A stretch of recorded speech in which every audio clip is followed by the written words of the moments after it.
Established in 1996, NISI Group is an educational organization using technologies to provide an inclusive, social, and student-focused environment that welcomes learners of all backgrounds. We offer effective and innovative ways of providing our students with a holistic learning experience.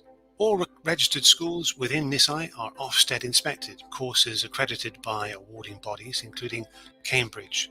We are one of a small number of approved Cambridge International schools, offering selected Cambridge courses online around the world. We offer NISI Learning and the NISI Virtual Academy, which give traditional and non-traditional learners the skills to flourish through innovative education and by influencing positive institutional change. Our courses are taught by experienced teachers with courses accredited by OCR, Cambridge, and NOCN. Units of Sound is a computer-based program designed to help struggling readers with their reading and spelling skills. The software includes screening, which assesses pupils' progress and places them at an appropriate level, and also provides printable records for teachers.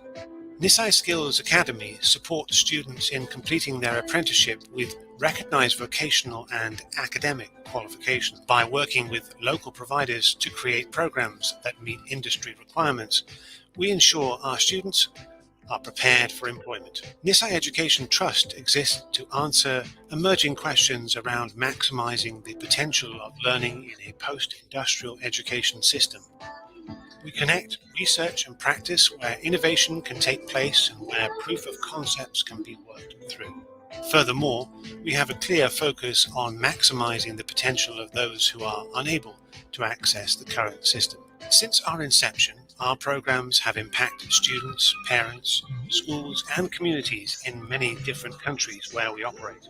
Our mission is to provide the best possible education to traditional and non-traditional learners worldwide. In Asia, we have representatives in Japan, Thailand, Singapore, Vietnam, Philippines, Malaysia, Brunei, Bangladesh, and Indonesia. Over the past 2 decades, NISI has developed an extensive network of like-minded organizations to share experience, ongoing development, and collaborations for the benefit of our students. We are currently seeking school, universities, and third sector organizations interested in building innovative partnerships. We look forward to supporting you in your plans for delivering quality, inclusive education and training. Visit nisi.com for the most up-to-date information and get in touch.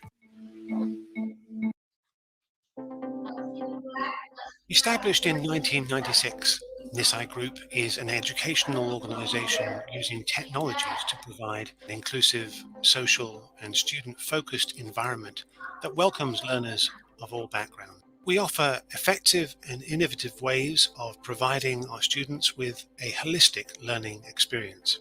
All registered schools within NISI are Ofsted inspected, courses accredited by awarding bodies including Cambridge.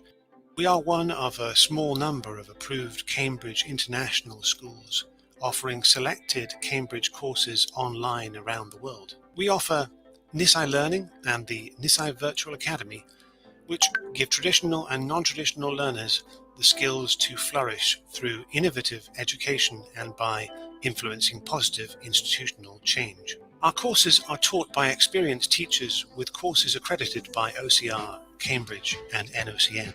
Units of Sound is a computer-based program designed to help struggling readers with their reading and spelling skills. The software includes screening, which assesses pupils' progress and places them at an appropriate level, and also provides printable records for teachers.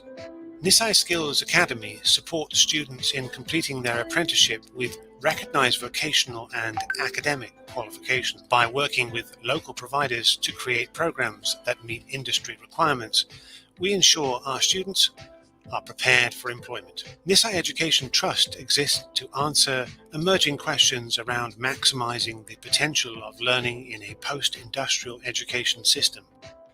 We connect research and practice where innovation can take place and where proof of concepts can be worked through. Furthermore, we have a clear focus on maximizing the potential of those who are unable to access the current system. Since our inception, Our programs have impacted students, parents, schools, and communities in many different countries where we operate. Our mission is to provide the best possible education to traditional and non-traditional learners worldwide. In Asia, we have representatives in Japan, Thailand, Singapore, Vietnam, Philippines, Malaysia, Brunei, Bangladesh, and Indonesia.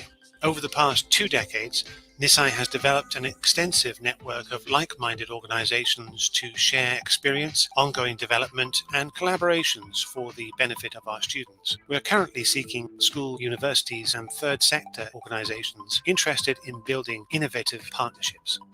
We look forward to supporting you in your plans for delivering quality inclusive education and training. Visit nisi.com for the most up-to-date information and get in touch. Dear colleagues and friends, greetings from UNESCO IITE based in Moscow. I'm very glad to meet all of you, though virtually online. This webinar is organized by NISA Education in partnership with UNESCO IITE and supported by the Ministry of Education and Culture of Indonesia and the UNESCO office in Jakarta. I would like to thank all partners, experts, and participants for your great contribution and participation during this challenging time. This webinar is taking place at a very special time when Indonesia is still facing the serious threat of COVID-19 pandemic. This is a moment we need solidarity, standing together, and collective actions, combating the pandemic and keeping learning continuity as a shared responsibility of all stakeholders. Learning loss and learning recovery as a topic of this webinar is the urgent task of education emergency response to the pandemic. It is also the part of long-term planning and strategy of education for post-pandemic era based on the lessons learned and innovative experience. We are fighting the pandemic and learning from our experience. The pandemic has proven that information technology has never been so critical to teaching and learning like today. And it will also be reshaping our education system tomorrow. Meanwhile, it is crystal clear that new challenges, such as new digital divide for the most vulnerable groups, are the key issues that demands innovative and collective actions. Otherwise, we cannot reach the goal of SDG 4, and we cannot ensure inclusive and equitable quality learning for everyone. Therefore, monitoring and analyzing learning loss and recovery is fundamental, especially at the country level. As a global institute of UNESCO, with its mandate of promoting information technologies in education, IITE has been working together with our partners, including NISA Education, to provide technical support to member states in this area and beyond. I do hope that this webinar is another successful example of collective actions and the new beginning of our collaboration with the ministry and other partners in Indonesia. I wish very successful discussions at the webinar and more collaborations ahead. Please stay safe and take care.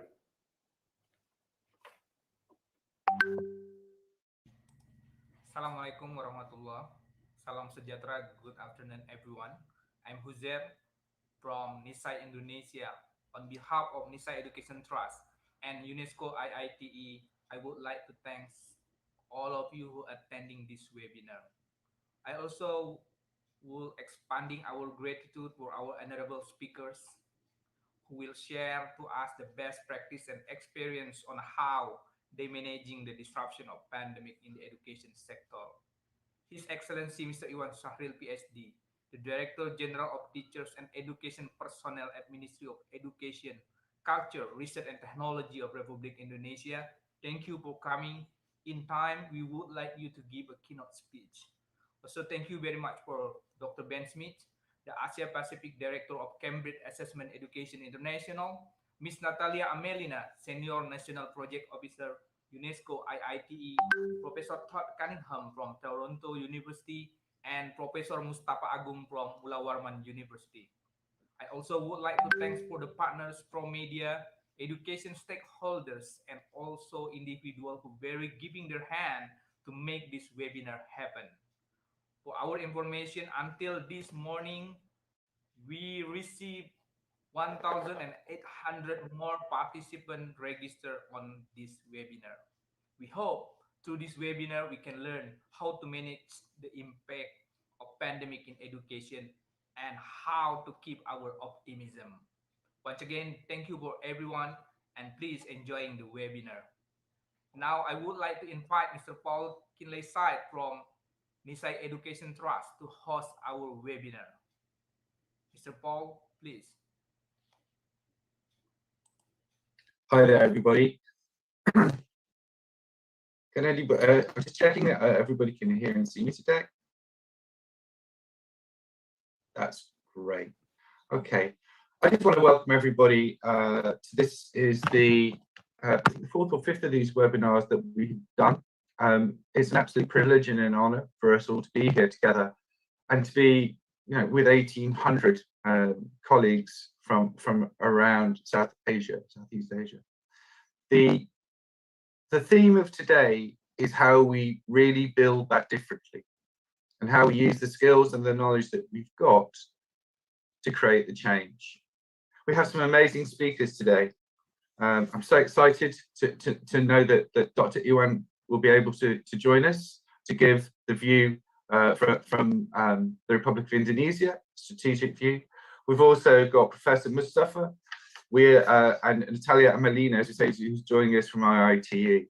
This is an incredible group of people. And I'm also pleased that Todd Cunningham and Dr. Ben Schmidt are able to join us to give their perspective from delivering into schools and colleges around the world, particularly with regard to different kinds of formative and assessment and how we can work better with young people. Our job here is to provide a platform to start thinking about how things will be different post-pandemic. It may take a few years, but things will be different, and we will be able to work with our young people using flexible methodologies. We will be able to use the platforms that we're on now in a different way. And I think this whole idea about blended and online, offline learning is going to be critical to how we meet the requirements of the SDG 30 goals. I hope you really enjoy what we have to bring to you today. I hope that you gain something from it. There will be opportunities for questions at the end, which I will be logging as we go through the day, through the next 2 hours rather. So could you please log your questions in, and we'll make sure that we answer them wherever we can. What I'd like to do now, please, is to introduce Dr. Iwan Serahil, who's the Director General for Teachers and Education Personnel at the Ministry of Education, Culture, Research and Technology in Indonesia. We are so privileged to have this gentleman here, and I'm so glad that he was able to talk to us.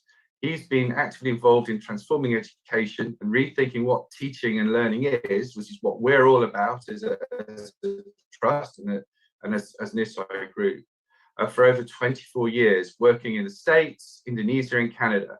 So he's kind of covering all our bases for us today. His own study work centers on the search for understanding about what it really takes to produce high quality teaching and learning. And I think I've got something in there which is about what that design for learning looks like. We're very engaged in the universal design for learning movement.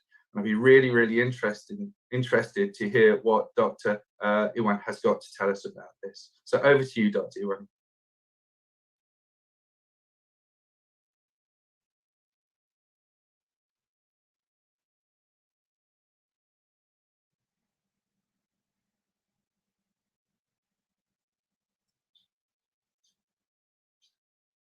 With that. Sorry, Dr. Iwan cannot unmute. Anyone can help?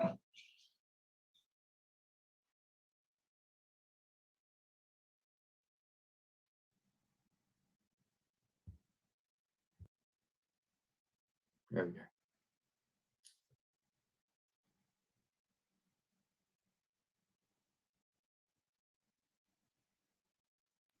Okay, can you hear me now? Yeah, we got you. Okay, Thank you. hi, thank you, Paul. Assalamualaikum warahmatullahi wabarakatuh. Good afternoon, everyone. I hope everyone is in good condition and good spirit. Thank you so much for inviting me to speak in this international webinar about education can wait, hosted by NISAI Education Trust and UNESCO. Thank you, and I'd like also to greet the distinguished panel of speakers. I know Dr. Ben Schmidt here. I hope you're doing well, Pak Ben, and also Professor Mustafa Agung, Professor Todd Cunningham, Miss Natalia Melina, and all of the ladies and gentlemen who are in the audience for today. So what I'd like to do today is just to share Indonesian experience in how we have coped with the disruptions during the pandemic, and also rethinking and reimagining about how to move forward, knowing about what we've learned from the current situation and moving forward. And of course, this is in the context of at the policy level, but I try to make it also contextualized to the teaching and learning context, school and classroom context as much as possible. But this is not an easy time for all of us, as we know, and the discussion about how to mitigate the learning loss, or in other words, how to recover from the current condition has been like a very popular conversations around the globe. I just returned from the G20 Education Working Group ministerial meeting, where how the G20 countries also talk about the current condition and think about, it's not just about this bad situation, but this is actually for us to strengthen our solidarity among across nations, how to deal with this situation together. So, but I'd like to jump to my presentation now. My slides. Can you see my slides? Huzar or Paul, can you Yes, see? we can see your presentation. Okay, thank you. I would like to, the title of my presentation is about disruptions and reimagining education during and post-COVID-19, and focusing on the Indonesian experience. I have three structures in my presentation. The first about the pandemic disruptions to teaching and learning in Indonesia.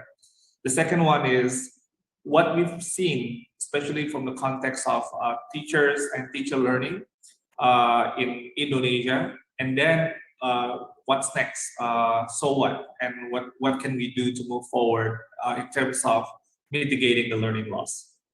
So the first one is about how pandemic has disrupted schools, the education, teaching and learning across the country and across the globe.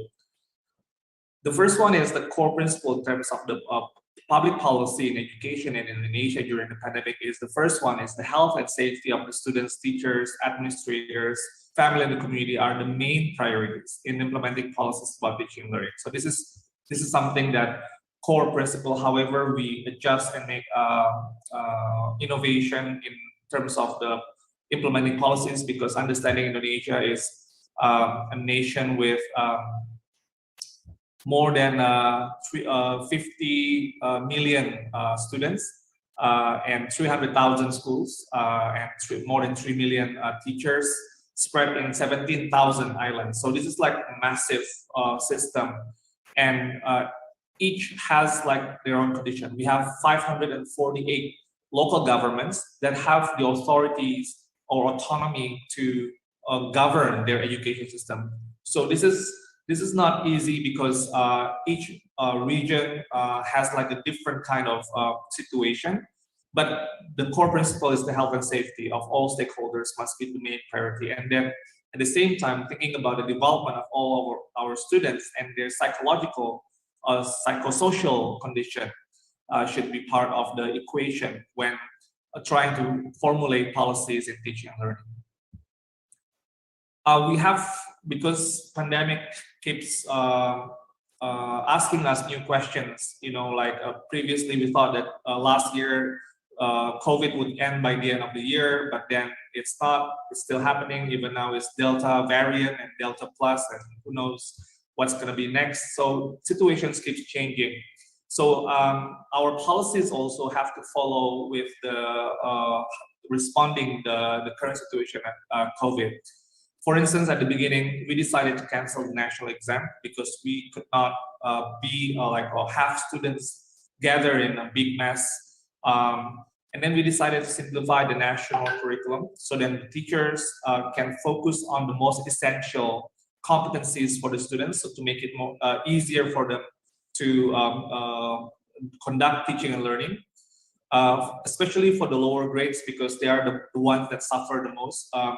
The government created like the sample models for kindergarten and elementary school, especially not only for the student and teacher models, but also the parent models, because especially for the lower grades, parents are also very much involved in the kids' education. And then granting the full autonomy to school principals to use the school operational assistance fund.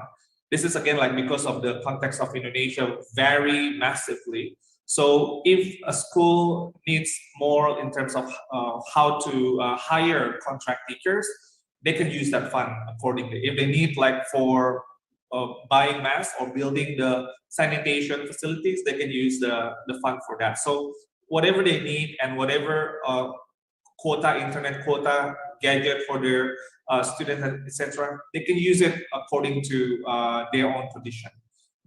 Previously, they had like regulations that have like a quota, like how much money they can use for a certain category. But during the pandemic, it's really, we make it free, I mean like full autonomy to the school principals. And then we created like education programs on the national television. We provided financial assistance to 56 schools that we identified the worst hit by the pandemic, providing cash assistance, total of 3.7 trillion rupiah to more than 2 million non-civil servant teachers, lecturers, and education personnel, because the non-civil servant educators are they are in general in the worst condition compared to the civil servant educators, because their income are still stable, but the non-civil servant or the private ones, they are a bit more certain because they rely their income on the number of hours that they're teaching. So we provided cash assistance to this group of teachers, internet data package for 35 million students, teachers, and lecturers, and then also empowering the local government for school reopenings, because the COVID situations vary massively across the archipelago. So then they have to decide what to do in which, again, like we have 548 subnational governments, this massive decentralized system. And also vaccination, which is another major important policy for 5.5 million teachers and also lecturers, education personnel. Not only the Ministry of Education, Culture, Research and Technology, but also Ministry of Religious Affairs. In Indonesia, education is governed by these two ministries. So the ones associated with the Ministry of Religious Affairs also part of this the whole vaccination campaign. And in Indonesia, we prioritize teachers and education personnel, administrators to be the next category after the health personnel. So this is happening, but again, because our scale is also massive, we are still in progress to complete this vaccination, full vaccination for all teachers, lecturers, and education personnel. We learned about the challenges in teaching and learning. The teachers find difficulty in how to do classroom management because they're not used to the distance learning. The dilemma of curriculum coverage, because teachers tend to cover all curriculum. They feel something is missing if they don't cover everything. Reduce teacher-student interaction time. This is another challenge for teachers. Difficulties in communicating with parents, because parents are part now of important component in the education of the child. They're part of the process, and the internet access. While parents, because now they are part of the ecosystem for teaching and learning, they also find challenges in they're unable to accompany their children, especially the lower grades, because they need to do other obligations, because they need to work basically.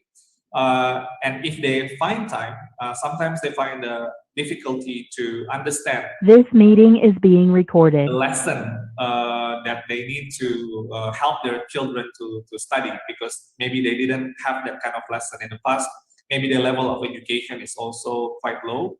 And also motivating the children to learn, because maybe they are also already fatigued with the overwhelm with the pandemic situation.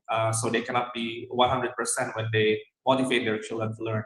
And for the students, they find it difficult to concentrate because they have to study not in a conducive learning environment. They have to study at home.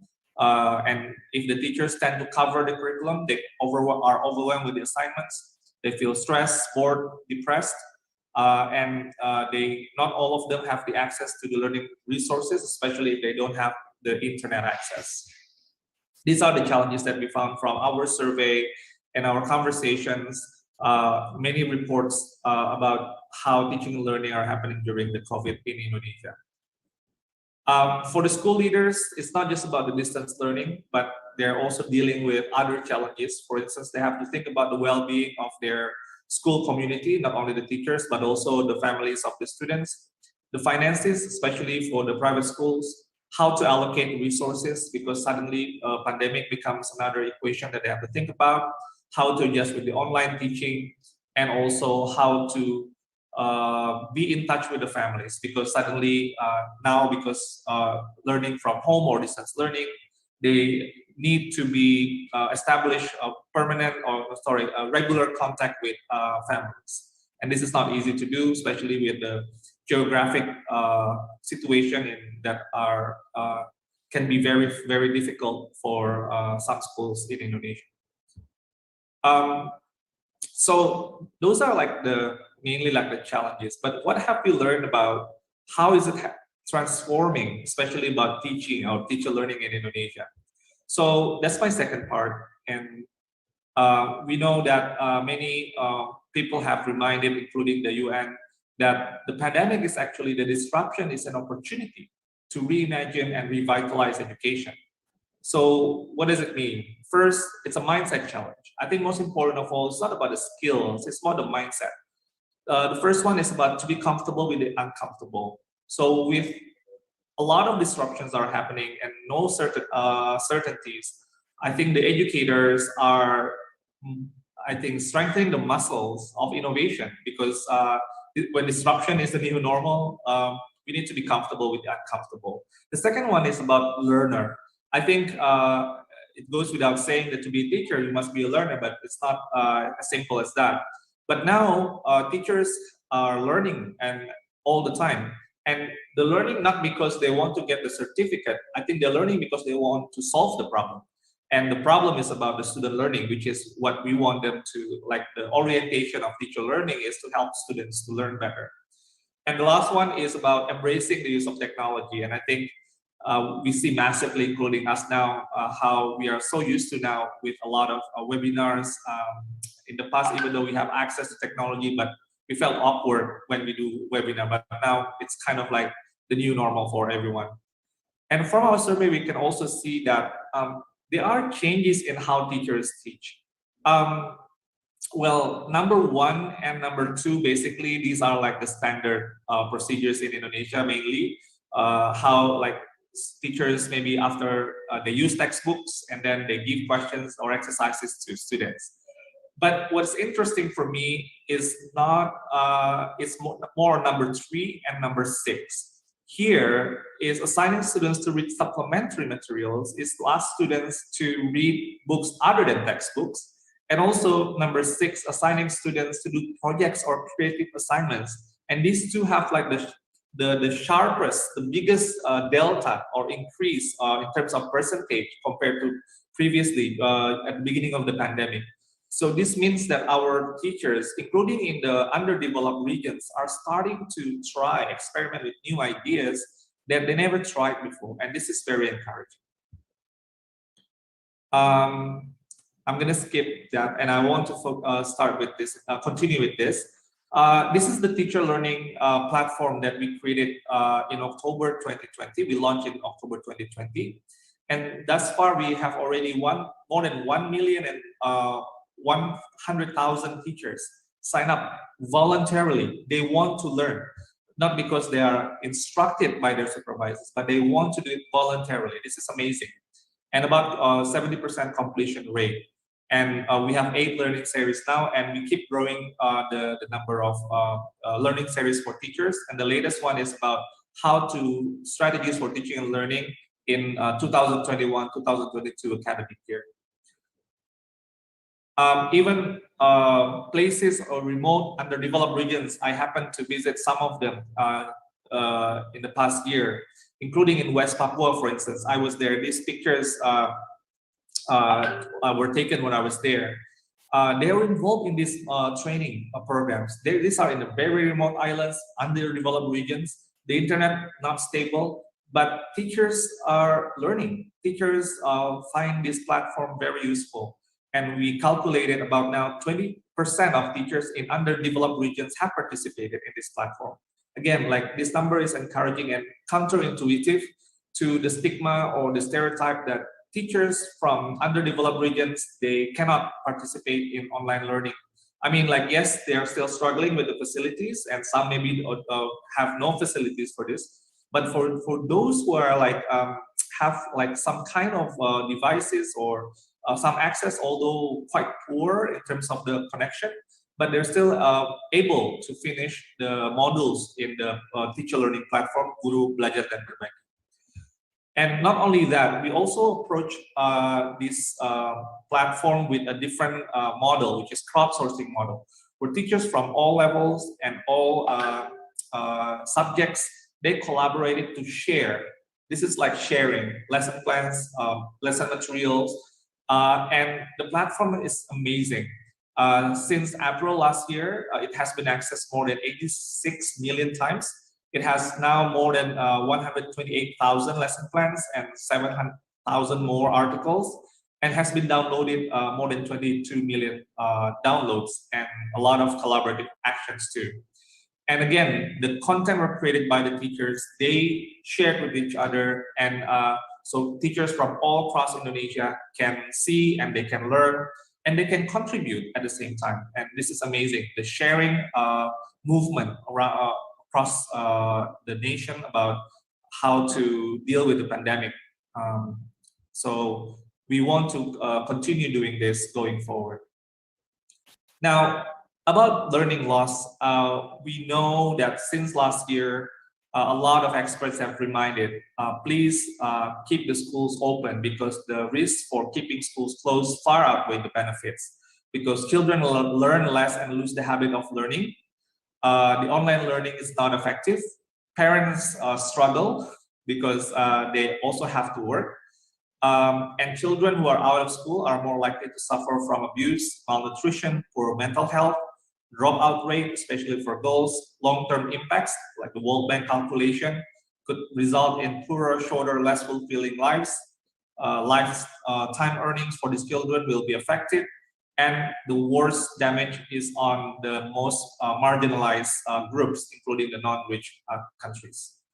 And the UNICEF in March earlier this year have reminded their from the data that they've gathered for 1 year about the pandemic. They have a clear message to the world leaders: please prioritize reopening the schools, and we have to reopen the schools better than they were before. And a lot of studies also have shared with us a lot of insights from McKinsey, from UNESCO, from the UN, OECD. Basically, yes, there are things that are not really happening well, like the inequalities are exacerbating vulnerability across different sectors. But at the same time, there is more innovation, and also how the teaching and learning are conducted now because of the pandemic open up new possibilities, and also the solidarity and resilience across communities in the world. So the recommendation about the strategy is how to deal with this. The first one is reimagine education. So how it can be. This is an opportunity to do that. And for the learning recovery, we have to focus on the core skill, not shooting for all, not boiling the ocean, but hyper-focus on the core skills.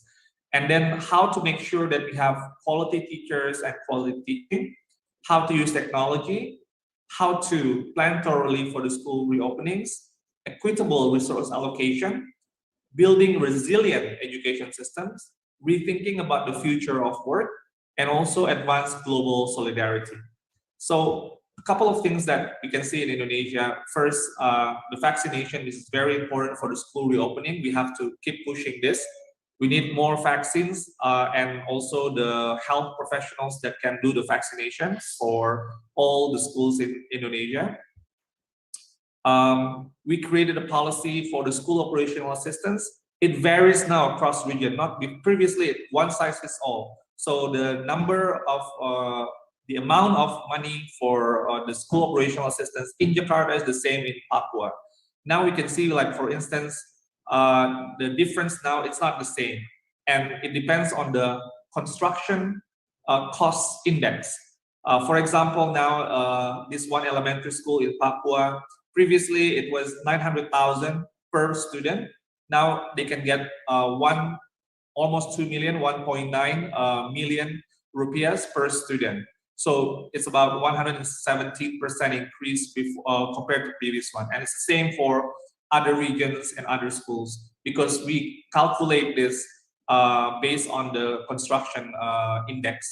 And this is meaning more equitable funding for the schools that are in more poorer areas, more challenging areas. And the other policy that we've created is we have created like the handbook for how to help teachers, and emphasizing on the importance of, for instance, diagnostic assessment, providing psychosocial support, and differentiate the instruction to address the variety of students' readiness and needs and interests. Previously, before the pandemic, Indonesia has a new direction, and in the pandemic and post-pandemic, this is going to help. We hyper-focus on the foundational skills, not like all subjects, but skills that are across the subjects, and we'll be very flexible for this more like disruptive world becomes disruption is new normal, which is literacy, numeracy, and character. This is how we evaluate the progress of our education system. This orientation also helps for mitigating learning loss. And for the teachers, we have a couple of important emphasis. The first one is focusing on the leadership, how to generate like a new generation of teachers, how to build like a more inclusive teacher learning community, how to include more participation from the community in the teacher learning, and also how to govern, especially the coordination with the 548 local governments to be better. And technology, and the last point about technology, we are now developing this platform that not only about school resource management and about career readiness, but more importantly, how to help teachers to learn and how to help teachers to teach better. So we are thinking about, there is going to be a super app for, we are launching little by little starting this year and then more like next year. How to help these features for teachers to teach differentiated learning, project-based learning, and also how to help teachers learn so they can continue learning using micro-learning, and also they can get feedback for reflection and other training menus that can also be on the platform. I think that's all for my presentation. Thank you so much. Wow. Hi there, Dr. Irwin. I just want to say thank you so much for that. It crystallized so much of what we've been thinking and talking about over the last few months. What particularly struck me was that what managers would call a volatile, uncertain, and complex, ambiguous environment, VUCA environment, excuse me, has created resilience and new tools that you're applying across such a huge number of schools and pupils. So there's a huge excitement. I could see in the chat that people were also excited by that the whole thing, that, okay, let's make the best of this change that we've got. I also think there's some really interesting pieces in there that we found from different countries around the world about access to online learning and its effectiveness. You had a comment in there about, we've shown that online learning hasn't particularly worked, yeah, but that I think we need to explore further and further, because we also have a sense, I think all of us, that it also is an asset. So what's happening? Where's that gap? I think that's really, really interesting. And we know from some of the work we've been doing so far that this only you have to have digital capability, digital literacy, which is often missing. You've got to be personally okay, you've got to have good well-being, and you've got to get great teaching. And that's, we're thinking, that's why that gap's opening up around using technology. Sorry, I can talk about this all day. So, but thank you so much. That was an incredibly insightful and informative piece, and it's a hell of a task you have. And I think you're all terribly brave to be doing that. I hope you can stay with us, because I know there'll be some questions further on. But in the meantime, if you, I'm going to introduce Natalia Amelina, if that's okay with you, who's our next speaker. And Natalia is the chief of the unit of teacher professional development and networking at UNESCO IITE. And her focus is about new models for ICT, okay, how we're using tech and how we're using AI, artificial intelligence, to teaching and learning environments, and how we can ensure that it's accessible and quality education is available for everybody. Natalia has got so much to tell us. She's a fantastic speaker, so I'm really looking forward to hearing from her today. Thank you, Natalia. You're currently muted.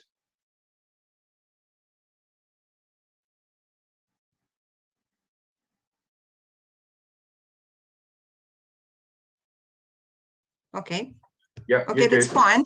Yes, thank you very much, Paul. Good day and good afternoon, dear participants, distinguished experts and partners. I'm very happy to take part and to co-organize this event. And special thanks, I would say, to our colleagues from NISA Education Trust, from UNESCO Jakarta Office and National Commission for UNESCO for coordinating and assisting us in organizing of this important event. Let me also say that I had a privilege to visit Indonesia, but it was about 15 years ago.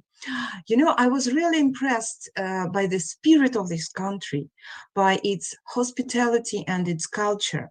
And especially I was impressed by the motivation of teachers. So today there is a kind of opportunity and chance for me to visit Indonesia virtually this time. And also I would like to thank Dr. Ivan for his very important and informative presentation. I also highly appreciate the contribution of the Ministry of Education, Culture, Research and Technology for, I would say, deep understanding of the challenges and good results in resolving of these challenges. Thank you very much. And today I would like to share with you some experience from UNESCO IITE, which is UNESCO Institute for Information Technologies in Education. So greetings from Moscow. And our institute has a long history, already more than 20 years, and we are working in the field of ICTs in different levels and forms of education, working with preschool education, primary education, secondary, technical and vocational education and training, inclusion, ICTs for inclusive education, and many, many other interesting topics we are trying to cover. Today, let me share with you some thoughts about education recovery during and after COVID-19, and also about digital transformation and potential of digital technologies. So I will share with you my presentation. One moment. Can you see my presentation now?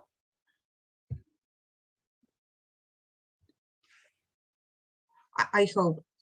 Paul, can you please say if it is available to all participants? Can you see my slides? You can see, okay.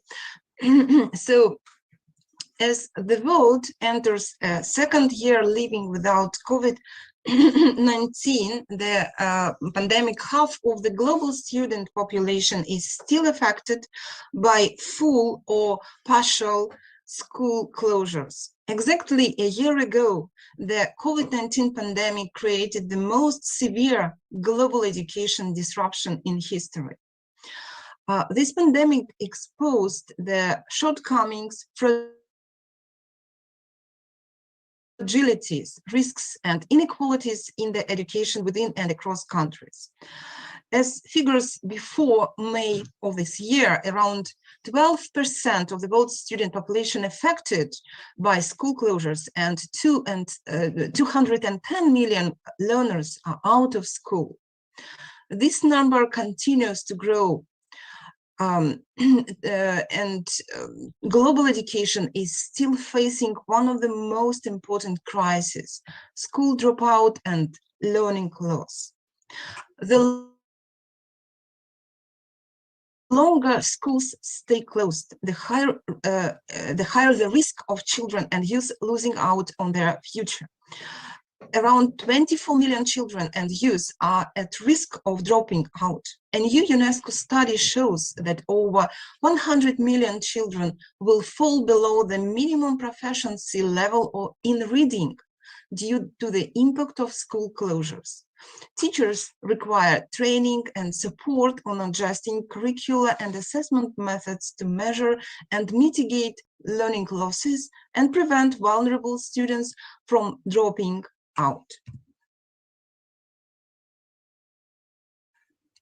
Students and teachers are facing many challenges.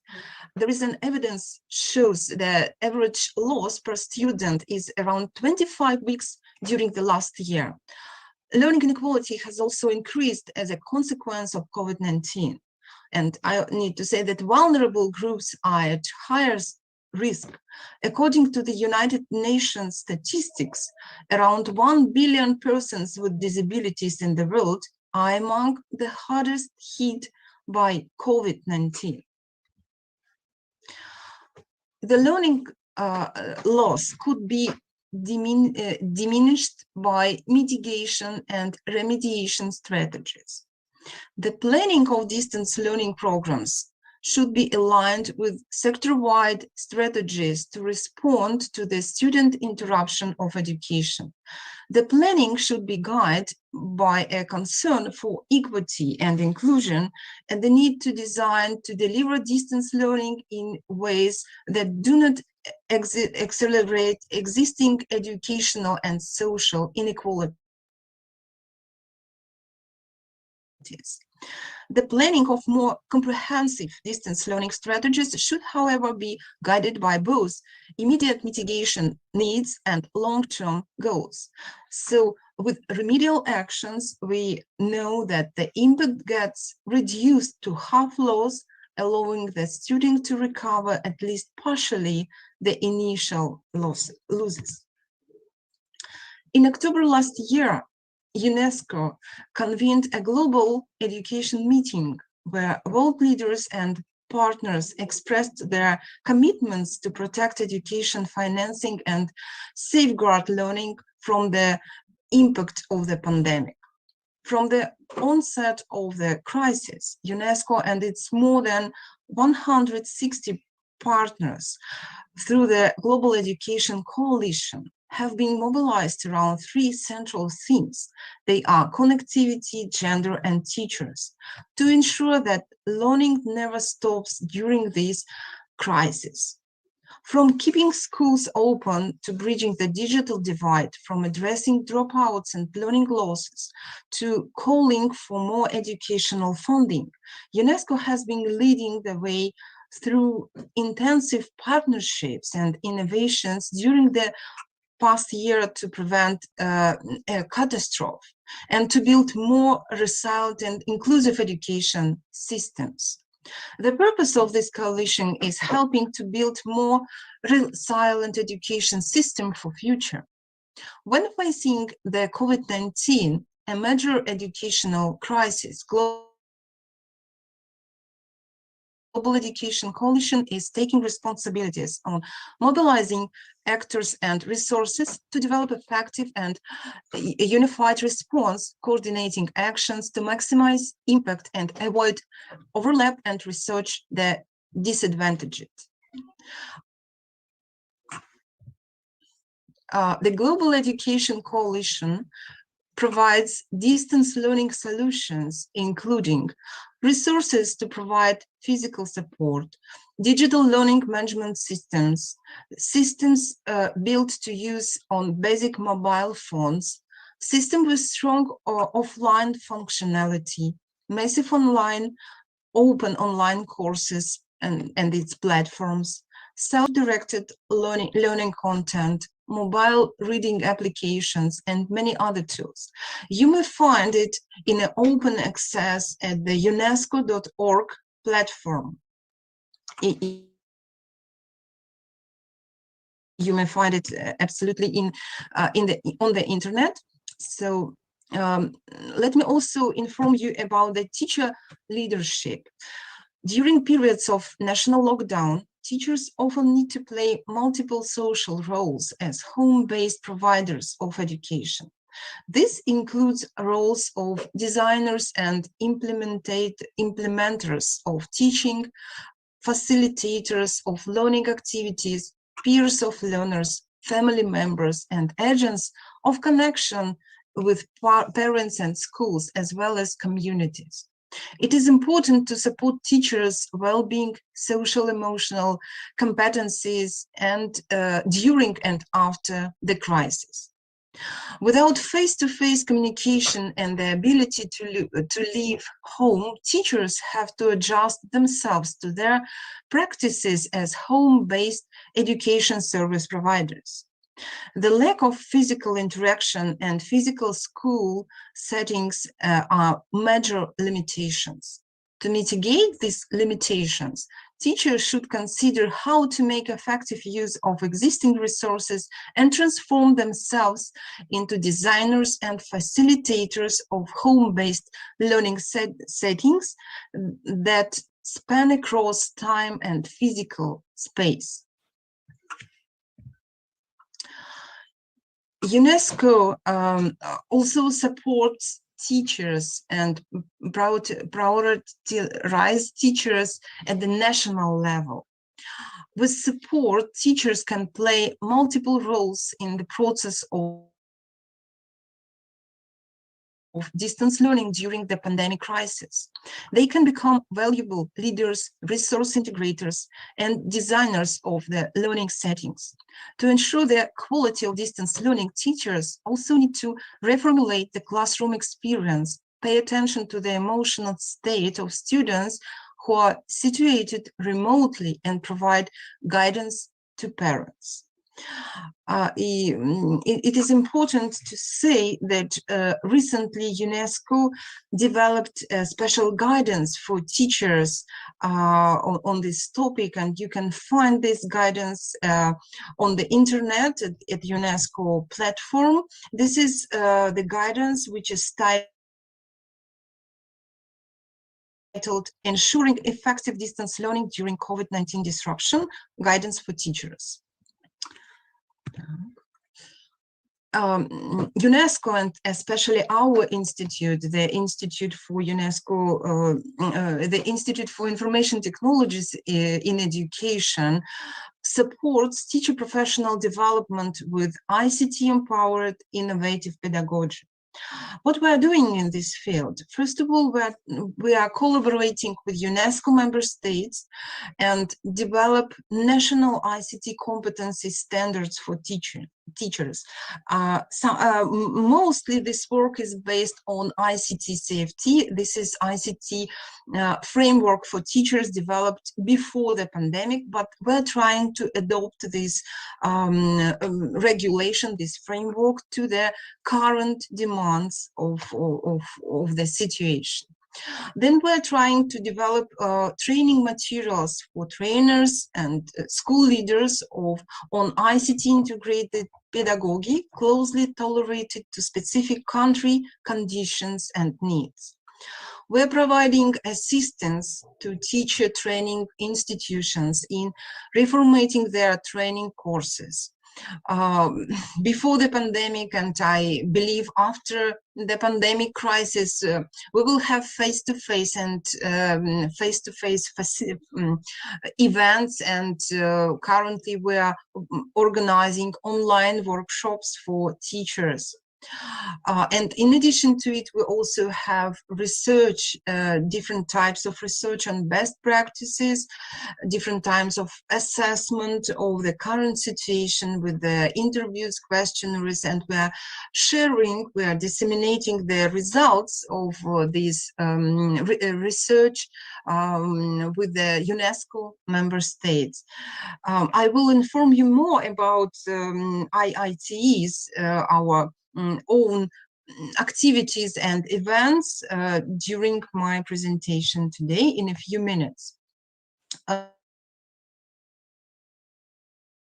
Let me also share with you some ideas about the future education.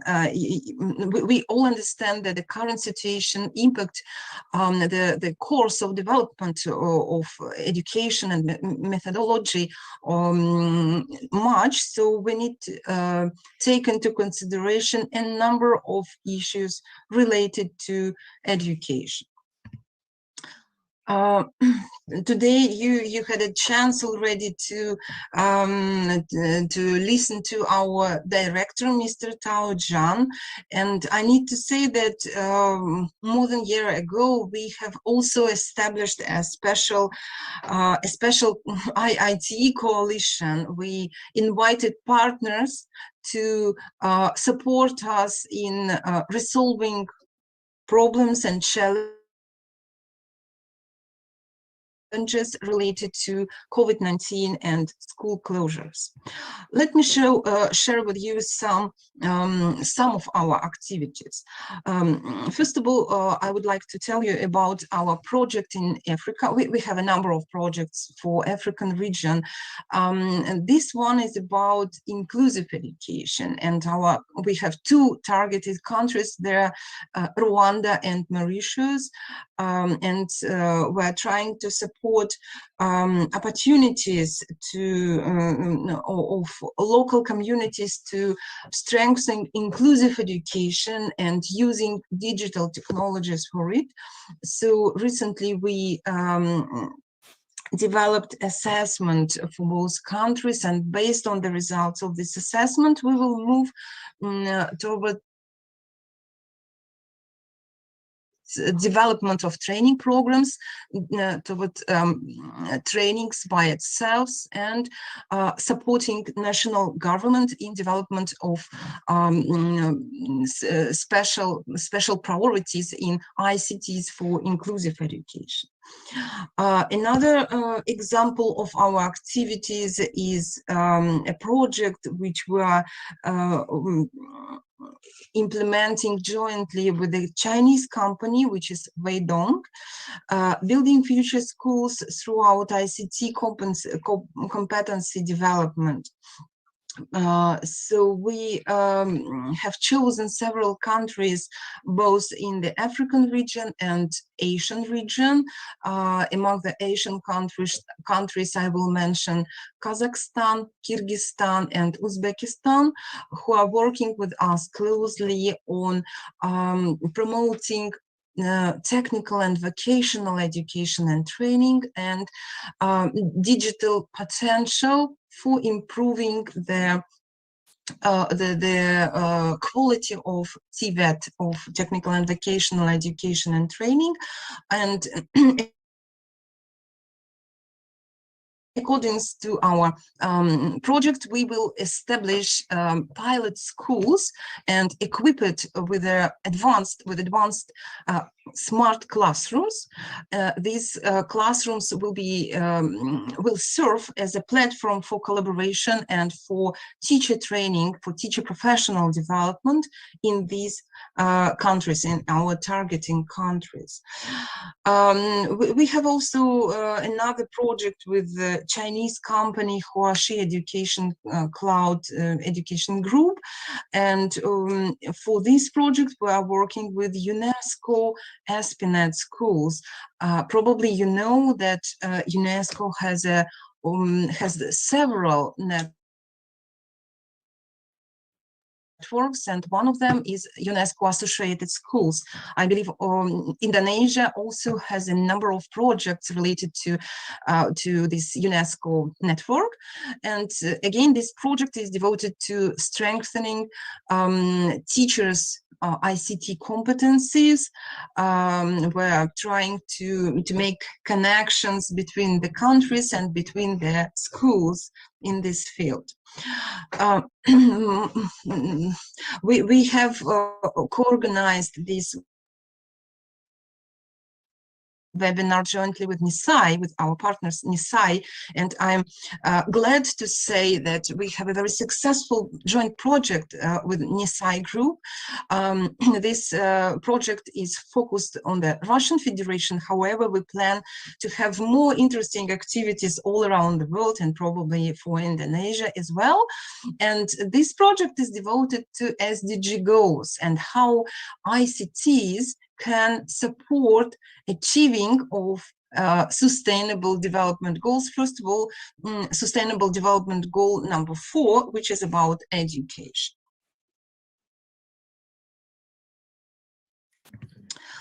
Another project is rethinking and redesigning national smart education strategy.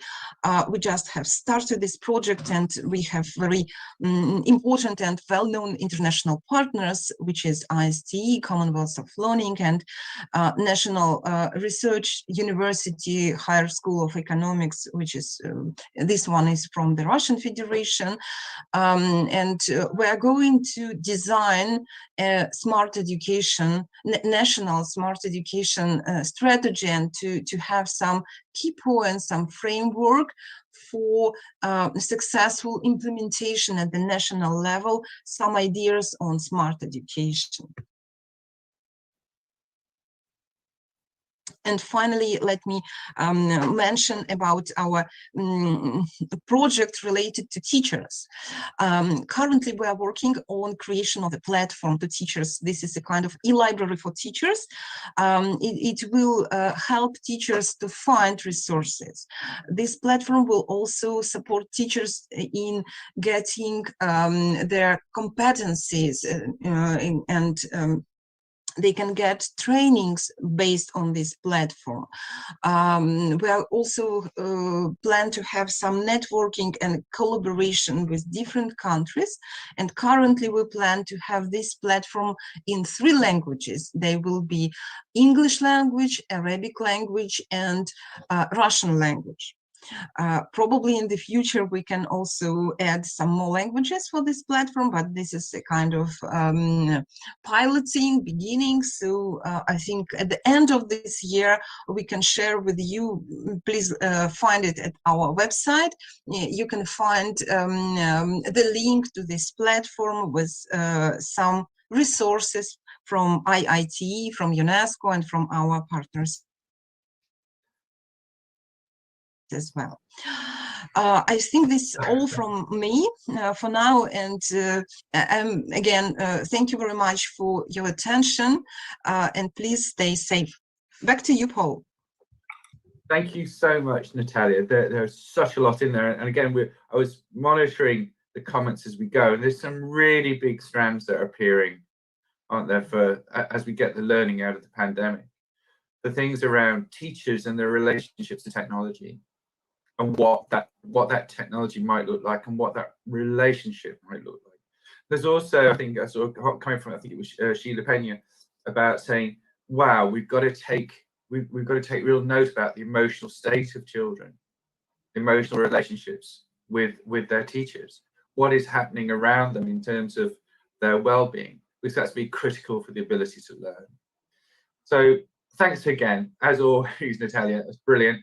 I'm interested in what Dr. Ben Schmidt is going to say, because Ben obviously is coming from the University of Cambridge, the University of Cambridge group, but also he's got a strong vision for the future of education, and is an angel investor. So he's kind of looking forward, I would hope. I think this is what we're all doing at the moment, looking at what it might be, what it could be, how this learning loss, this learning gap that we've identified might be filled, and what role the curriculum, assessment, and also technology's got to play in that. So over to you, Ben. Absolute privilege to have you here.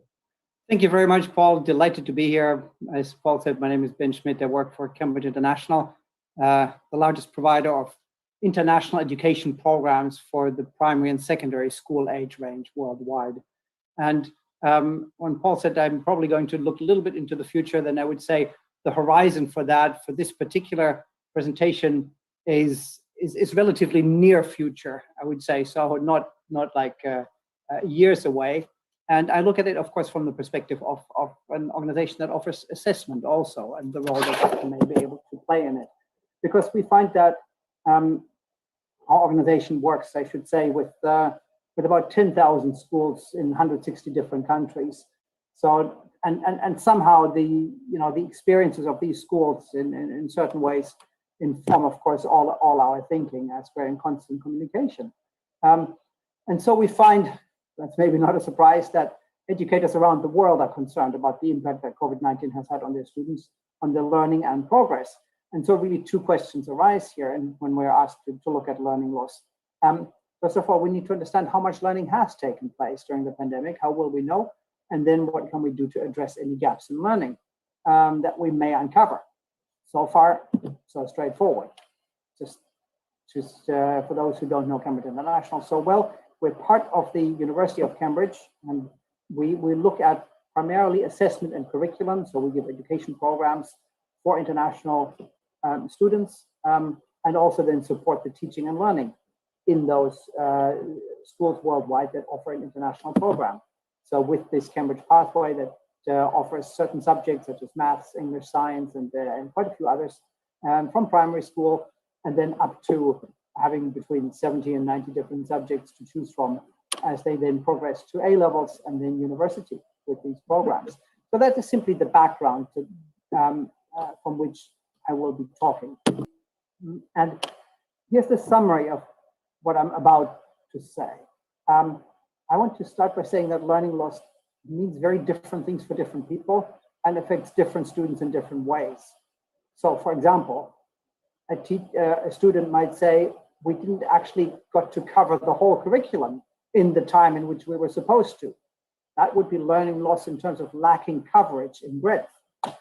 Or a student might say, yeah, with this online learning in maths, I kind of understand what the teacher means, but not really, which means they've heard about it, they have a superficial understanding, but they lack mastery or depth.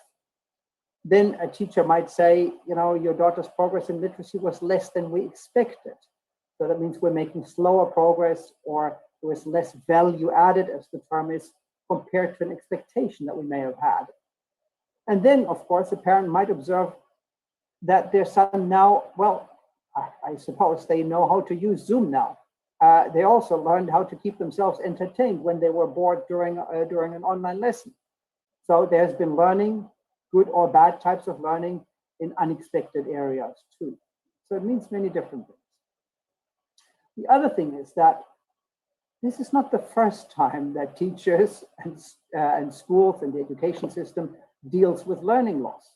In fact, dealing with learning loss, with gaps in knowledge that students might have, diagnosing that and mitigating it has always been an integral part of education. It's part of the profession. We need to know what students what content they may have missed, where we need to train them before they reach mastery, where with some students, we understand we need to accelerate their progress so that they can catch up and we can teach everybody more or less in similar ways again, to synchronize things. The difference is that this time, after the pandemic, we need to do these things more systematically and at a far wider scale and scope than we have done so before. Where before it was a problem for certain individuals that for very specific reasons missed out, didn't achieve mastery, didn't cover something in the curriculum. Now that is happening far more widespread, more systematically, and therefore our response needs to be more systematic. And that, I think, is why we need really good diagnostics. Because we need to do so much, we should better really know where the specific problems lie and what they exactly are, so that we can guide in our approach. Because we have limited resources, we should better know where we should focus them. So we need to start with the diagnostics. So that's the summary. To take it from the beginning, learning loss. So many people are concerned about it. Others are arguing that's not actually a meaningful concept. Why would they say that?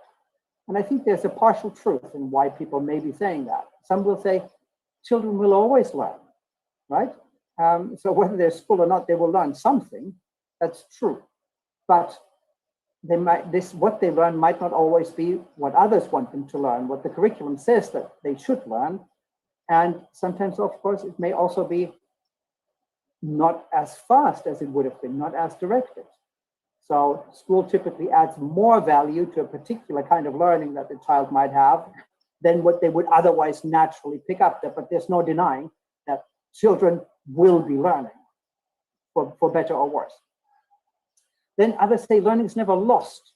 There's always some learning that's there. It's just that the way that we're looking is not always the best way. So traditional tests only test a certain range of learning. What lies outside that may not have been tested. So for example, a geography IGCSE might not uncover how good your son and daughter is now at using Zoom, obviously. And others say there's no such thing as learning loss, because we should actually better think of the impact of the pandemic as losing a certain path to a future that we thought was available before. You know, uninterrupted in-person learning following a certain curriculum. That path has been interrupted, but what happened instead? Okay, so these are partial truths. Therefore, I would say the more accurate way to perhaps speak of learning loss is that we say gaps in learning, because once we start talking about a gap in learning, we immediately concede that we can identify a gap only in relation to what is around it, what we would have expected.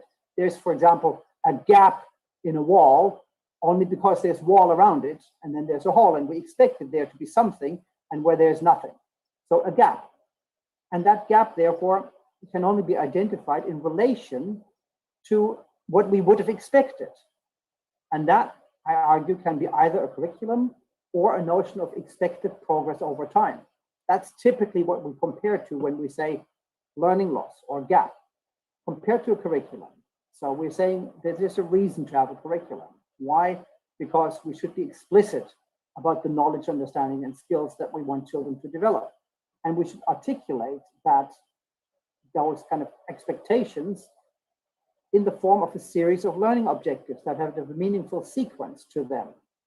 And then the mastery of subsequent topics is built on mastering the previous topic. That's what a good curriculum is. And so then, once we have articulated those expectations, we can then say, oh, but they didn't cover this thing that was in the curriculum. They didn't develop that skill, and they didn't develop that content. And then we can say, you know what? That is actually quite crucial, because if they don't know how to add up, how will they understand multiplication later on, as an example? Or we can have some notion of the progress that they should have made over time, and then compared to that, maybe they didn't. And so that really leads me to the first two and an important third question that we need to ask. So therefore, if we look at it in terms of the curriculum, we ask, what have students learned in terms of what is in the curriculum? In biology, history, music, whatever it may be. When we look at the second thing, a gap in relation to an expectation of progress, then we typically look at things like core competencies, literacy, numeracy, critical thinking, maybe communication, maybe social skills. And the question is, do we have a notion of the progress that we would have expected them to make?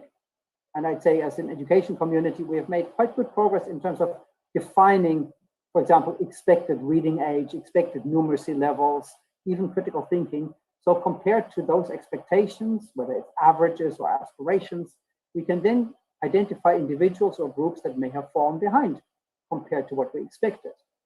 But you see the difference, how that's a totally different form of learning loss compared to something in the curriculum that they didn't cover. And we need to find different diagnostics, we need to have different questions to ask, and probably also different approaches to then kind of helping. But then thirdly, I believe it's really important that we also ask the question, during this pandemic and with everything that they experienced, what have they learned that was not in the curriculum? And that really could be anything. Just a few examples. Students have massively learned how to engage in online learning in ways that they didn't know before. Some of them, the older ones, may have followed these discussions about R values and virus growth and daily rates and gained a real appreciation for what an exponential function means in a real life setting. Maybe they have, certainly I have. Others may have discovered new ways that they need to care for themselves under completely different situations, etc., etc. How will we now learn about those things? Not necessarily gaps in learning, but students having learned something different than what we expected, for better or worse. So with each of these questions, we look at what have students kind of missed out that was in the curriculum.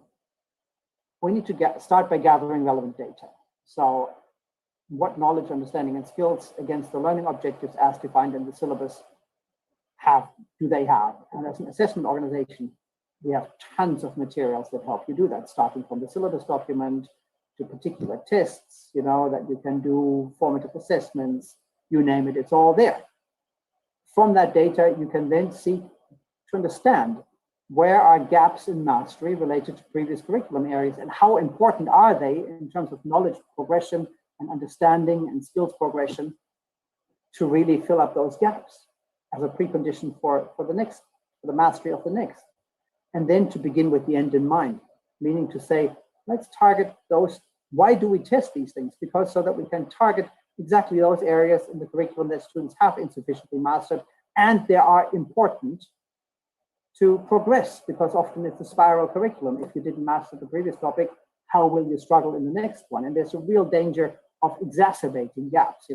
Certain student groups are affected because of certain socioeconomic characteristics that they may have had, lack of parents that could support them, whatever it may be. There's a real risk that having missed out on this, unless we remedy, then the gap will widen because of that spiral curriculum. With regards to the second one, progress in core competencies, there's a lot of relevant data we can gather because there are good assessments in areas such as numeracy, literacy, nonverbal aptitude. From Cambridge, we offer the so-called CHEM baseline and formative assessments. Excellent to do exactly this. And that enables you to understand the relative progress or value added that individual students may have made compared to an average or expected progress. And that means, beginning with the end in mind, that you can then target acceleration where progress has been uneven or slower and avoid that cumulative effect on the unequal outcomes, because weaknesses in core competencies will impact learning across the curriculum. So that diagnostic is important. And then the third, so these are the CHEM tests, for example, there's baseline, formative, entrance and placement testing. That's just an example of what from Cambridge we offer for schools that need to understand, every school would need to understand where did their students not make expected progress in terms of their core competence. And then finally, the question, what have students learned that was not in the curriculum that we maybe didn't expect? And that's a completely different mode of data gathering. This is not about tests, this is not about computer-based assessments. This is about talking with students, an open-ended inquiry with them about what they learned, for better or worse. They may have built negative habits, or that in your eyes are negative, but that's also a form of learning.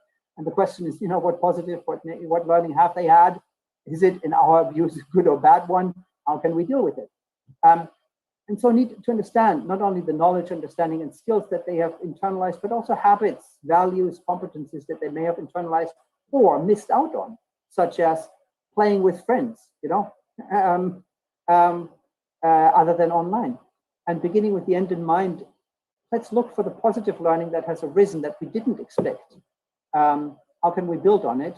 And also let's avoid a complete focus on a negative model, because so yes, there have been gaps in learning and learning loss, and it's crucial to avoid that, especially for the equality of opportunities that we need to give students, but also that we avoid a complete kind of deficit model, and understand that there are also things that students will have learned from going through this, this experience of 1.5 years of pandemic. They will have learned something that was not in the curriculum, and what is it?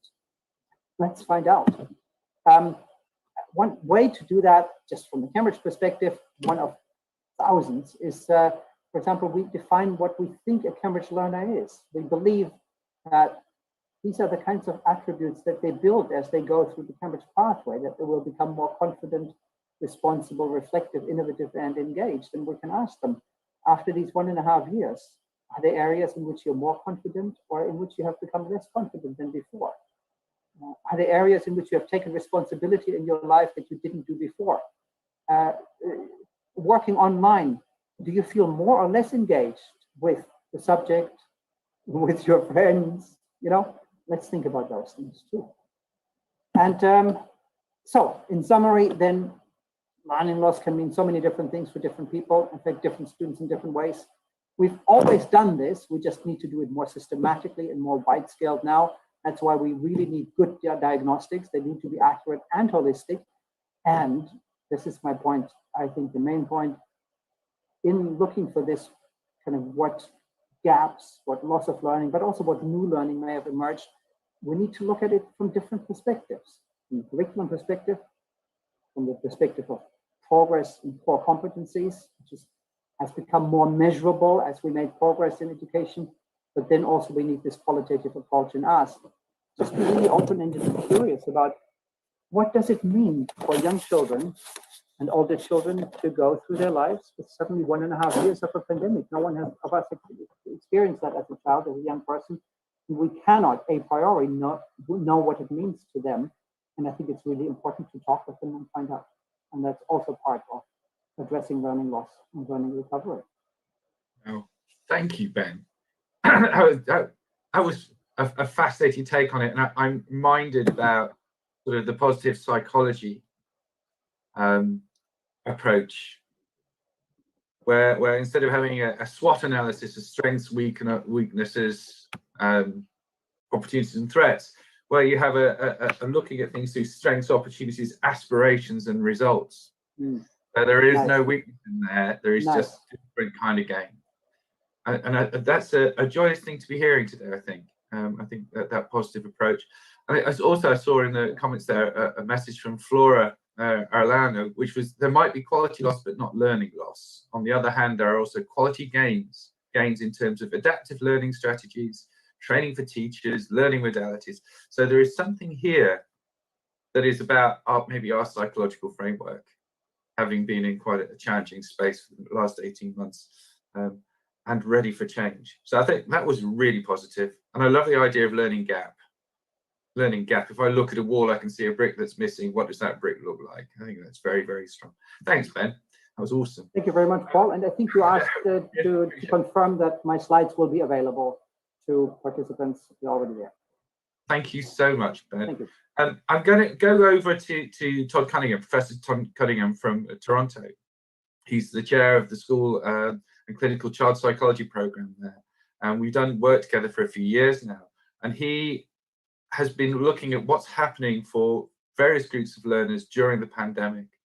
And is a specialist working with educators and psychologists on learning disabilities and how we support those most vulnerable of our learners. And Todd has had to get up very early in the morning and being very patient. So Todd, I'm going to go straight over to you. And I think this fits very nicely with some of the questions that Ben has been asking today.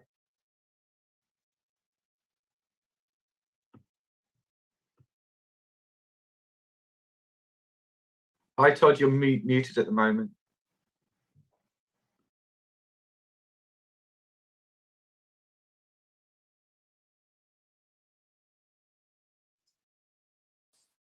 There we go.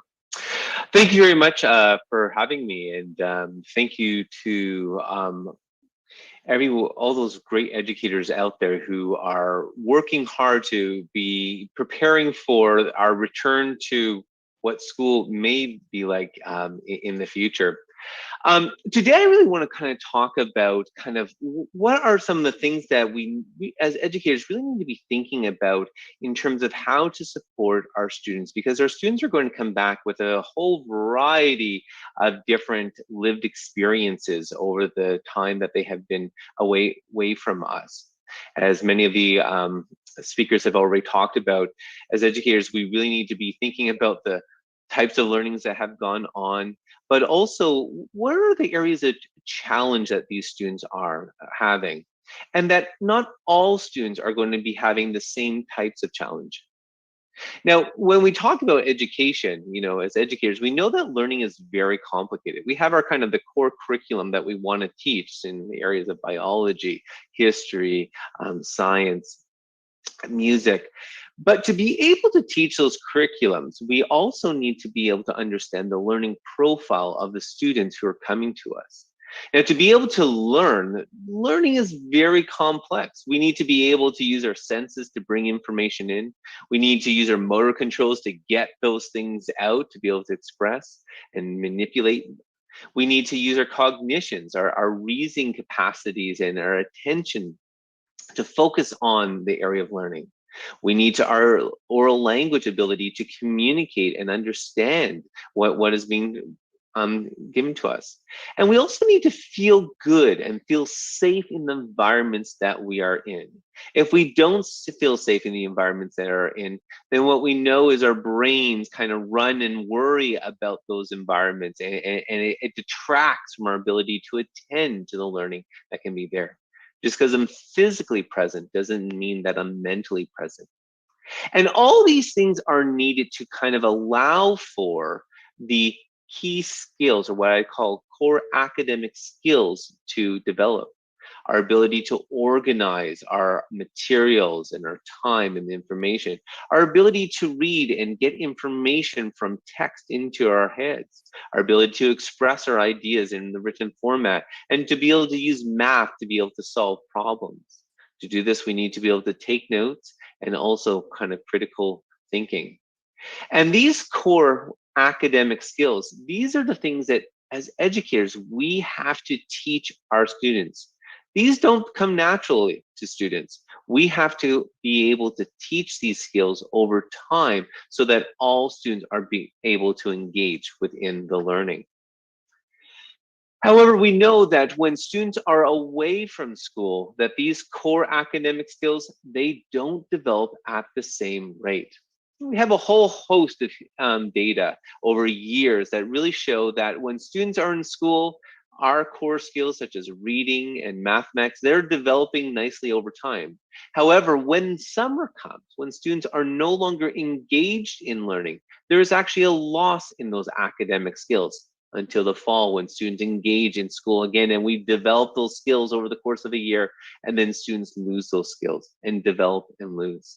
And we know that these are not just unified, that for literacy, the skills actually develop a little bit stronger than the numeracy skills. We see more loss in numeracy than literacy, often because more kids are reading over the summer than working on their multiplication tables. However, when COVID hit, this summer period, instead of being 2 months, we've now extended this period over a very large amount of time, 18 months plus. And what we know from the early points, that this learning loss, or this what we kind of academic skills, began to not develop as we would expect. When emergency online learning began, this is not kind of the traditional online learning that we see in the literature that shows that online learning can actually be very beneficial when teachers and students decide to engage in online learning, when teachers have years to prepare for the online learning environment. That's not what we had back in March in 2020. In 2020, we had emergency online learning. This is when immediately we all had to shift over to try and use new technologies for many of us to try and reach our students. And when we moved into this emergency online learning, we found that this academic skills did not develop as we'd expect. The Netherlands is kind of a best case scenario. You know, Netherlands has great internet infrastructure there. There is a lot of financial support to students to be able to use and access technology. And even in this best case scenario, when the Netherlands Education Ministry looked at data from their February to June kind of benchmarking assessments, they found that there was about overall of all students, there's an average about 3% loss in the academic scores in the areas of reading, writing, and mathematics over the course of just those months. And this makes sense because developing academic skills is kind of like going to the gym. You know, if before the pandemic you're going to the gym each day and you're working out and building up your muscles, then you'd have those great strong muscles, and you could use those to be able to run and participate in activities outside. However, if for the last 18 months you've been sitting in front of your computer and not using those muscles, then when the pandemic ends and you return to the gym finally, you're not going to have the same strength that you did before. You're not going to be able to lift the same amount of weights as you did before or run for as long as you could before, because those skills, those abilities will have been lost. And that's the same with reading, writing, and math. Unless we're using and developing those skills, we're actually losing those skills. And if this loss was unified across all students, then we could say, okay, that's fine. We can expect to then enter in with having to build up all those skills for all students. However, that's not the case. As we look through the past literature, we know that not all students experience this loss or the same amount of loss. Again, going back to the summer slide literature that looked at the kind of just the time off summer, it was shown that kind of the top quarter of students, they actually continued to learn over the course of the summer. Their skills continued to develop, and they got better and better at the ability to read and do mathematics. The kind of the middle group, they kind of kept it at about the same level. However, it's the bottom group, the bottom third of students we begin to see as experiencing that learning loss over and over. And that each summer there was a cumulative set of loss that began to occur. In Canada, we really were beginning to look at this for a number of years. And in one study that looked at students between grade 1 to grade 3, the researchers divide them into the kind of the top quarter, the middle half, and then the bottom quarter. And they looked at their literacy, their reading abilities at the end of the summer. And what they found is in those top quarter, they made about 3 months of gain in their literacy skills. Those students were actually continuing to be able to read. They had books and access to materials and continued to engage.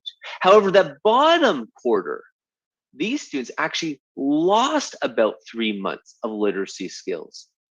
So in September, when these teachers got the students back, they had one group that was actually 3 months ahead and one group that was 3 months behind. There was a 6-month gap between where these different students were. We have the achievement gap. And again, when we look at COVID research, we're seeing this academic gap emerge.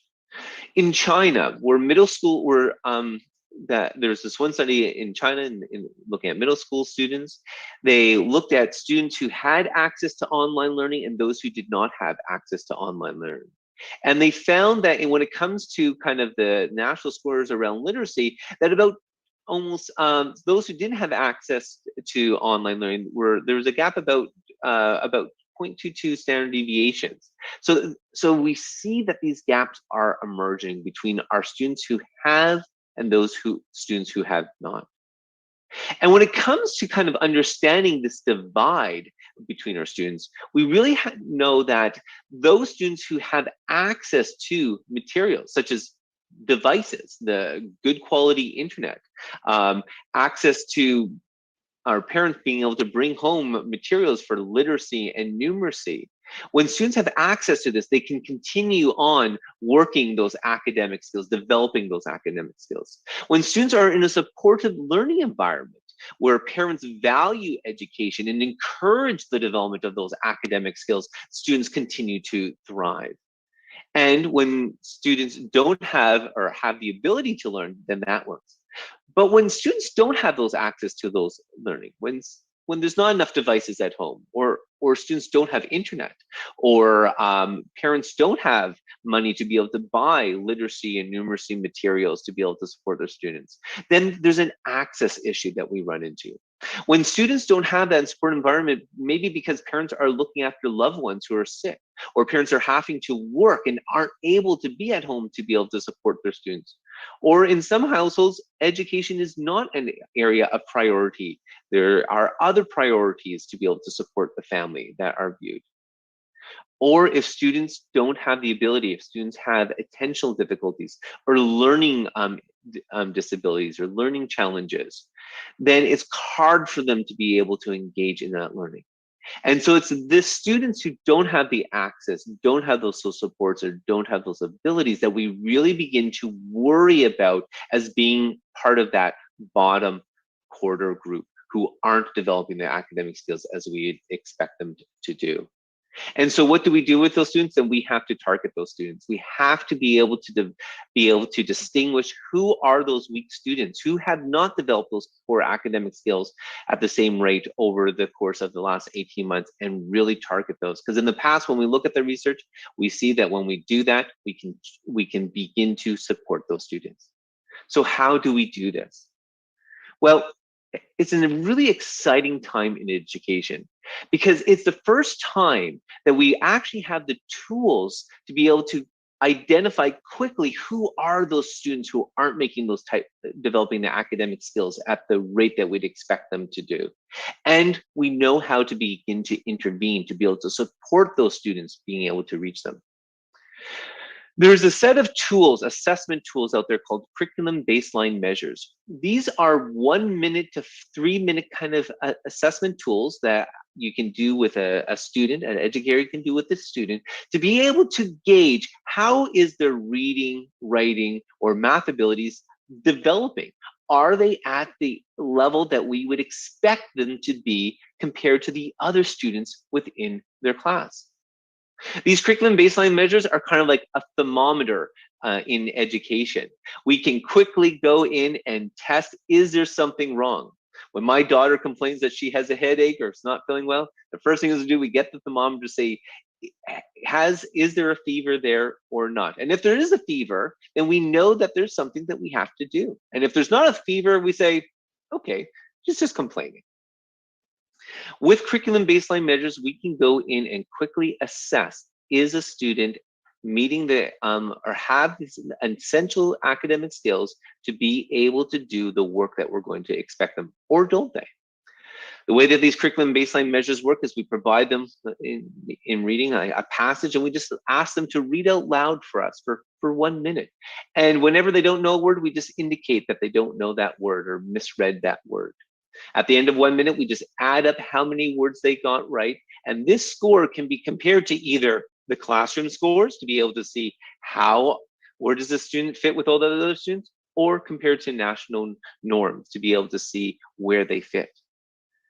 What's also great about these measures is we can be able to measure a student's progress over time. So if a student's having difficulties, we can be able to say, even with the intervention we're currently giving them, they're not making the gains that we'd expect them to be making. And so we have to change our intervention to be able to support them and be able to push them and ensure that their gains are happening. Or we might say, hey, this student's making great gains. This is a student that's doing well. We can shift our attention to another student to try and help support them.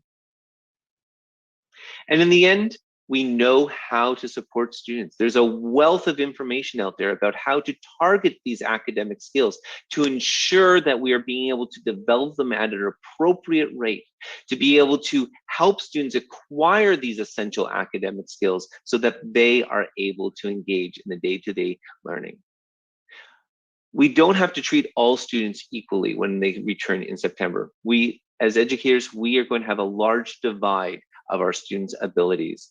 But it's going to be on us to be able to identify who are those students who are the most vulnerable and be able to target those students with more resources, with more specialized programming, so that we can ensure that they can engage and get back on track and enjoy a good quality of life.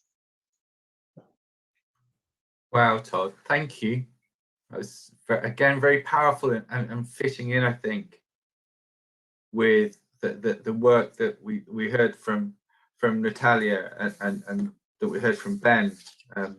I am becoming, you know, this concept of targeted assessment post-pandemic is really a theme for us, and then how we can use technology to kind of bridge those gaps. Anyway, I'm very conscious of time. Todd, thank you. That was a very powerful work. I'd like just to introduce Professor Mustafa Agung, who is the Vice Director for Academic Affairs at Mullah Warman University, and has been incredibly patient as he is our final speaker for today. So thank you so much, Mustafa, for that.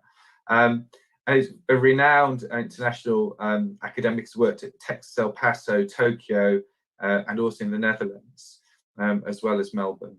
So I'm really looking forward to what you have to say to us, Mustafa, and over to you.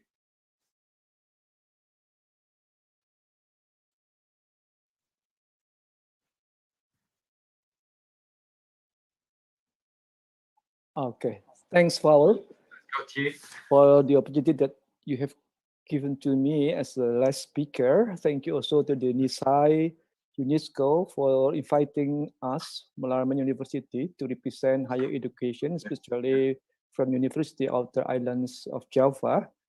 What I'm going to talk in this occasion is probably a bit different, or maybe quite different even, from previous speakers, because I'm going to talk about the policies that have to be taken by the rector as a president of the university in order to adapt the situation under the pandemic of COVID-19. Allow me to show my slide.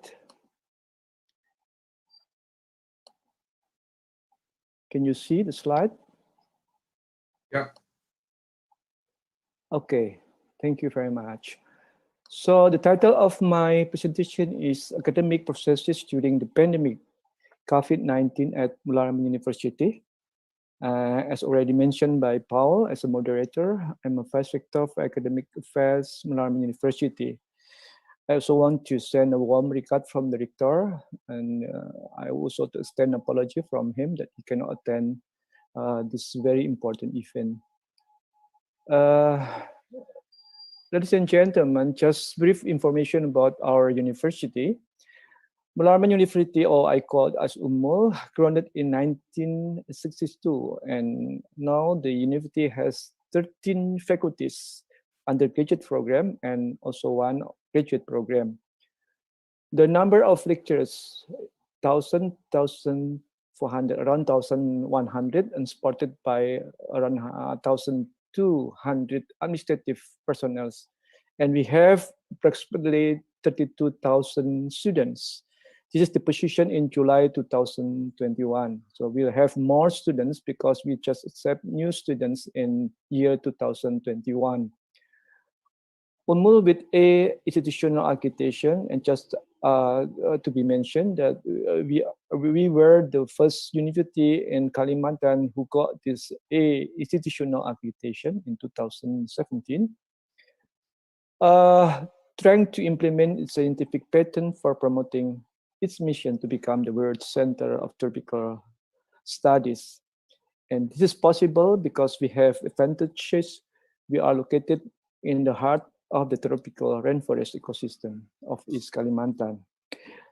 This slides actually was just want to show that the tropical rainforest ecosystem offers so many things for the learning sources, and this is already what you got adopted by the all faculties within the Mullah Warman University in order to support for obtaining the long-term vision to become one of first-class university. But all advantages that we have actually, of course, we have to what you call here to manage carefully, especially under the unfavorable condition. That is the COVID-19 pandemic. How is about the situation in East Kalimantan?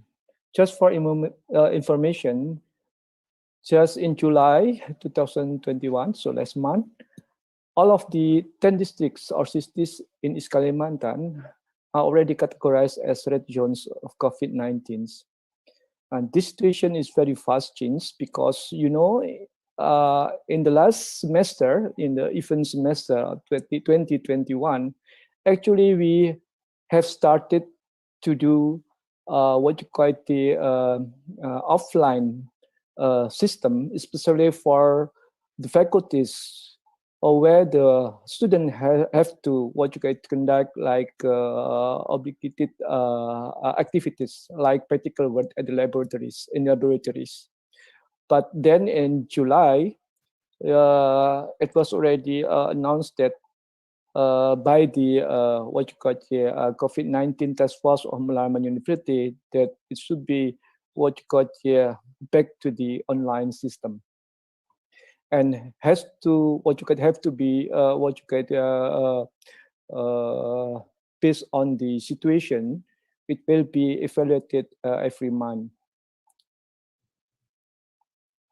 Therefore, since end of July, I mean, end of last month, so the rector of Malarman University has declared the campus has to be locked down temporarily. It has to be mentioned also that during the pandemic, actually, the Malarman University has issued at least 15 rectors policy, among others, establishment of COVID-19 task force, optimizing Malarman online and learning systems that we already developed earlier, and then also developing and functioning online admission and English proficiency tests, and even trying to build what we call it as virtual community services. And the task of the task force is actually not only merely give advice and recommendations to the university, but also provide social services in terms supporting the local governments, especially to help people, those who are suffering from COVID-19, like what you call it, conducting telehealth consultation, also what you're distributing sanitizers. However, we also realize that as a core business of the university, the academic activity have to be actively and continuously implemented even under the COVID-19 dynamics. And therefore, we are trying to find the solution of every problem, because you know that the academic activities in university is not only learning, but also there are a lot of activities like practical works, like seminars, and like also the examination and so on. However, we also have to be it has to be mentioned that the head of academic community is mostly prioritized in every single decision issued by the university. How to make decision actually is not only what you call the decision of the rector as the president of the university, but it has to be what you call the through the very what you call it detailed processes. In order to issue the policy, the COVID-19 task force will be asked by the rector to give like recommendation, and also rector also have to what you call it to refer to the policy of the relevant ministry in term in this case, of course, the higher education Directorate General for Higher Education.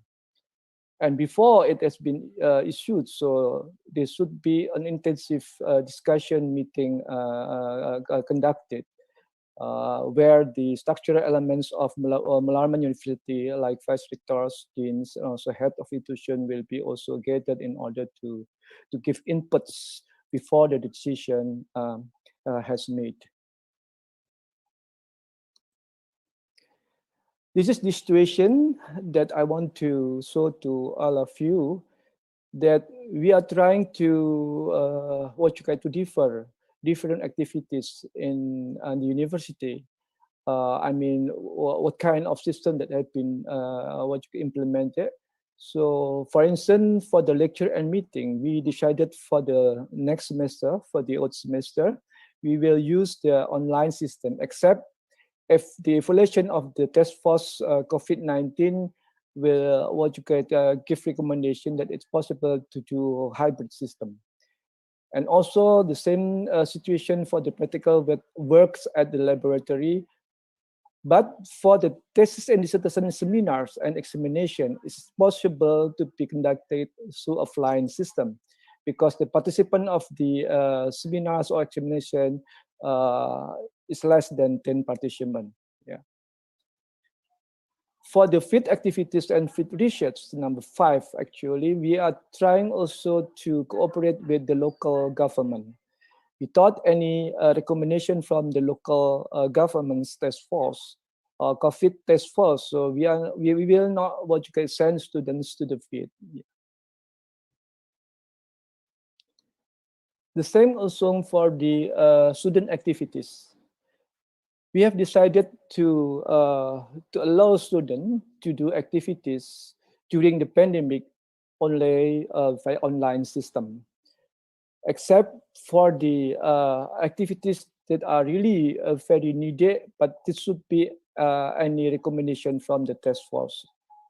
Without any recommendation, we will not allow the student to do activities, because we realize also it is very difficult to control if it is open. So I mean, the student can do it within the campus. So maybe it's very difficult to control their activities during this situation, because usually many of the students are trying to ask for the permission in order to be able to do the activities in the campus. Some requirements already issued by the university in order to do possible limited offline. So one is for cost recommendation from the COVID-19 task force, and then also 2, implementing strict health protocols. And also the third is readiness of faculties or working units. It should be mentioned here that actually not all faculties actually have similar facilities, because some of them are still new and they don't have sufficient facilities in order to control the situation. And the fourth is readiness of lecturer or technical staff. And we will not allow the lecturer, for instance, more than 50 years old to conduct offline system. Only for those who are in the old of the 50 years, below 50 years, we will allow them to do the offline system. And also we will give a limit time to do the event. It's not more than 2 hours. This is the maximum time that we will give to the event that will be done even in under the limited offline system. But under the school worst situation or condition, all of the limited offline event can be stopped and changed into the online system.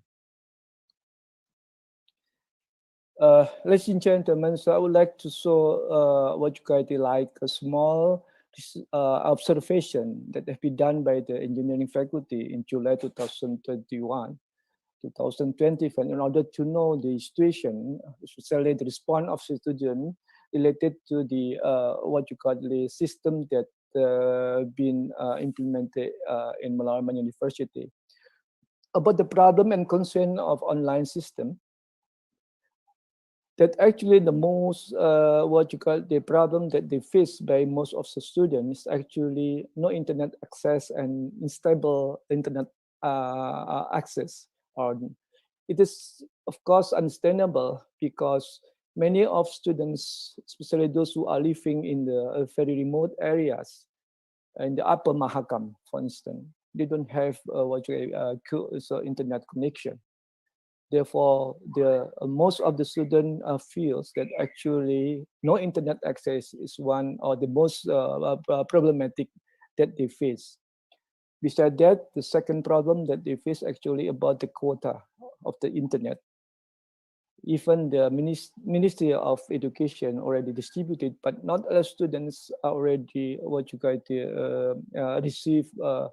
have received the quota that distributed by the Ministry of Education.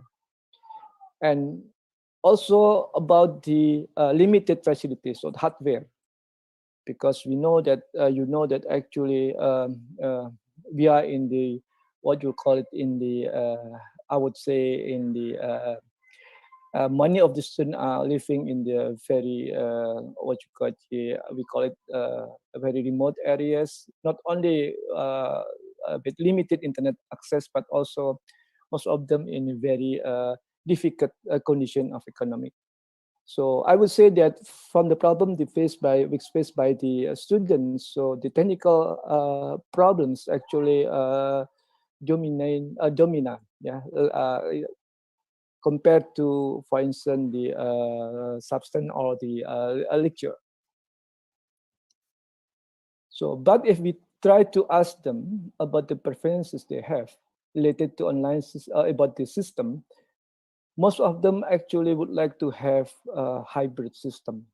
So you can see from the data I show here in my presentation that 36% of the student or respondent say that 50% offline, 50% online is okay for them.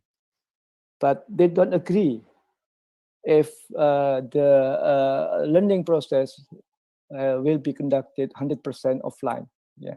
So most of them would like to have between hybrid system 50 to 70% of online. Yeah. So just for the conclusion of my presentation, actually, online system, actually for the academic activity environment is of course unavoidable, because we will not take any risk to do like offline system, fully offline system. So, but we also realize that direct meeting offline system are significantly important to perform optimal teaching and learning quality. And we also know already that most constraint of student is related more technical aspect rather than substantial ones. So anyhow, hybrid system is most preferable and demand from not only because they want to have optimum teaching learning process. We assume that more because they want to have better communication with friends, because we know that communication is as the basic needs of the human being. So they feel probably boring during the studying or learning from home. So they want to meet with other friends. So therefore, they don't want to have fully offline system, but they want to be able to meet probably 50% of the time can be using can be used for offline system. And for the further strategies, we think that actually trying to reduce student meeting from the requirements 80% to 50%, and the remaining 30% till 50% can be substituted with individual or group assignment. And this assignment should be enable the student to increase not only their cognitive but also psychomotoric and affective capacity. And also the second strategy that we are going to do is to applicate every lecture to prepare and enrich modules or teaching materials that can be distributed to the student before lecture. So meeting time can be used to point out only key issues and to discuss substances of the material. This actually, I would say, the strategy that we are trying to do in the next autumn semester in order to to increase the quality of the teaching learning process, especially at the Malaraman University. So Wow. I think that's all that I can present to you. Thank you, Paul. Thank you, Mustafa. There's some really interesting pieces in there that actually you were coming from a different perspective from a higher education perspective, but the similarities around looking at flipped classrooms, the use of technologies, and also the emotional well-being of our young people all the way through is actually, it's really brilliant to see that these same problems are being addressed in all these different parts of the education world. And there is more similarity than there is difference. So thank you so much. And I said the flipped classroom concept's really interesting, that do the research first, and then let's talk about the difficult stuff together, rather than doing, if you like, that core learning within what is a valuable learning space. And again, we've got some things about technology there that's really, really important. I'm very conscious that because we had so much interesting content today, we've only got 5 minutes or so for questions. And there's one or two that I think that are really, really interesting. So the first one that has come through is, and I don't know who wants to answer this, but increased dropouts or school leavers are an active anticipated outcome of the pandemic. Do you think that we consider alternative learning systems as a way to provide new pathways for these learners instead of thinking about limiting digital learning? So what about how we're going to work for people who are dropping out of school? Has anybody got any thoughts that they want to put into that?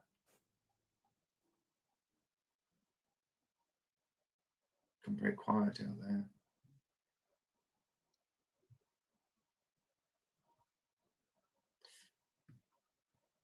Okay, nobody's put their hand up on that one. I mean, I certainly, go on, Todd.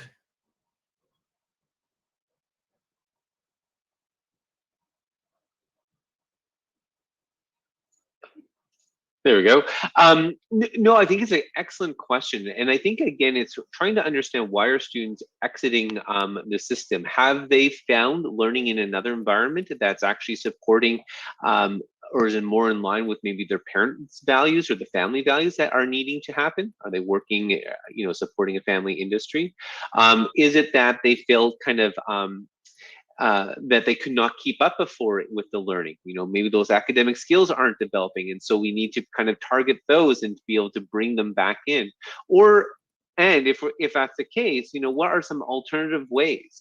Online learning, like through the computers, is one way, but there's a lot of communities we worked with where we actually, on cheap tablets, the teachers recorded their lessons and we gave those to the students for a week, and they would do those lessons in a group, and then they would hand them back, and then we'd put some more content on it and provide it out where internet was not available. So I do think we need to think about the different ways that we are engaging our students who are exiting the system. Why are they deciding to exit, and what are some creative ways to engage them in other environments so that they can keep developing those core skills? It sounds like there's something here for me, particularly Natalia's had to go, unfortunately, but there's something here about, are lots of people reinventing the same wheel in lots of different places around access and people falling out of? Because Todd, you're talking about First Nation peoples in North America, for instance, I would guess here, but we're also talking about people in Indonesia who are, and in the Philippines, they have a whole strand of alternative education, which is managed by the ministry. So I think maybe there's something about IITE or UNESCO being able to draw some of these ideas together, I think. Okay. So that, I think we can, we need to talk to Natalia about that and feedback for that. We have a question here, which is about young people with special educational needs. So we know that the challenges will always be different, and that they've had different problems and experiences during this pandemic. Is there anything specific or programs and steps that we think should be taken for those children? Well, I personally think that, again, it's a very big, diverse group. And so having one common thing to say, yes, this is what we should do, probably is not going to answer that question. In general, I think we need to look at what are our goals for student success. What are those achievement goals for student success? And student success does get kind of contextualized based on the different places that we are. In my hometown in Toronto, student success is you graduate from high school, you go to college or university, and then you get a job. However, in many other countries I work with, success is really the ability to be part of the family business. And so once we understand what student success is, then we can start to target what are the essential skills that we need to be able to help a student to meet that definition of what student success is. And for students who have special needs, one of the key ones are probably going to be in the areas of behavior and attention. How do we help students attend to the learning that's going on? And how do we help facilitate the behaviors to engage within that learning? It might not be that they're proficient at math or reading, but it's really how do we help them to engage in the process of learning so that they can acquire those skills to meet whatever that definition of student success is. I suppose, Ben, that also relates back to some of the work that you guys are doing around your wider assessment model. I think that's right, Paul. And we're really keen that we're able to offer really wider learning opportunities. And it's a little bit, I mean, if you look at it from the point of view that our main job as an exam board is to define a curriculum in recognized subject areas, looking at the end point of kind of what do students need to succeed in order to enter university. That really is the kind of the core question to which an organization such as Cambridge International responds, and is also very kind of, these different parts in education are also interdependent, aren't they? You know, so very much kind of what universities believe that their students need in order to succeed at university cannot be separated from what an exam board says needs to be the end point of school education.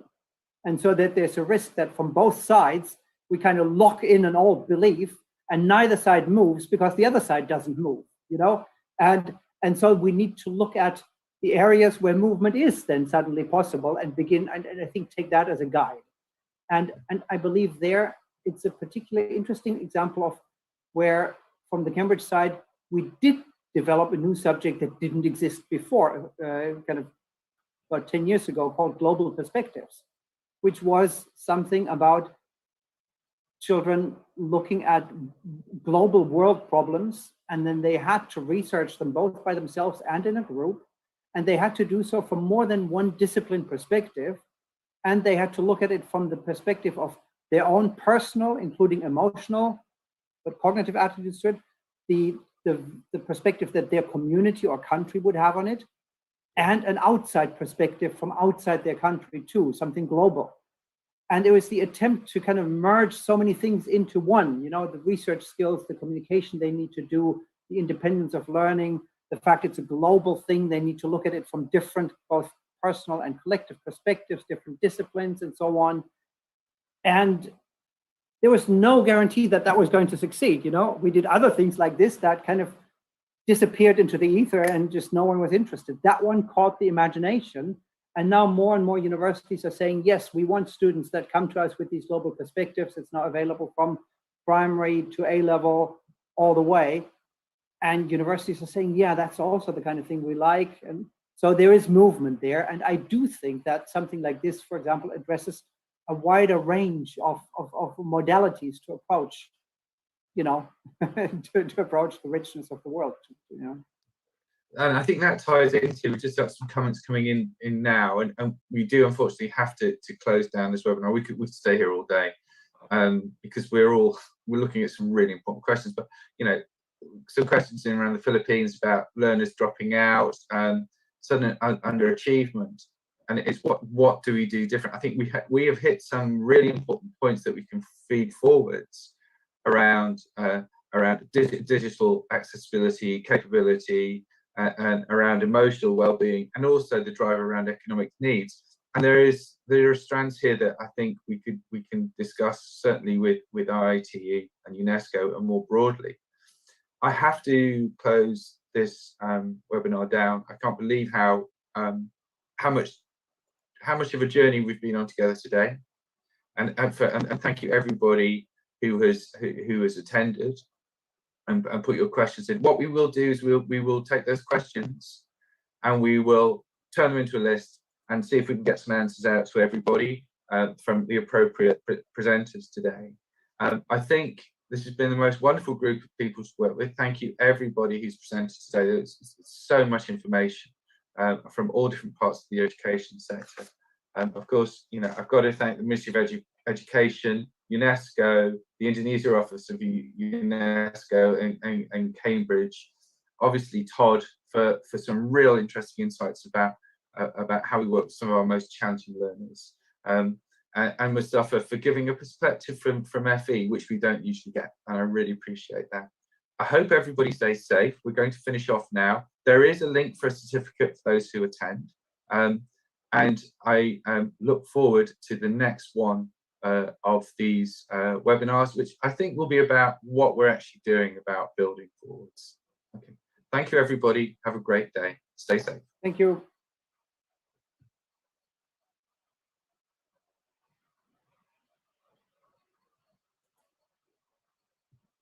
Thank you, everyone. Thank you.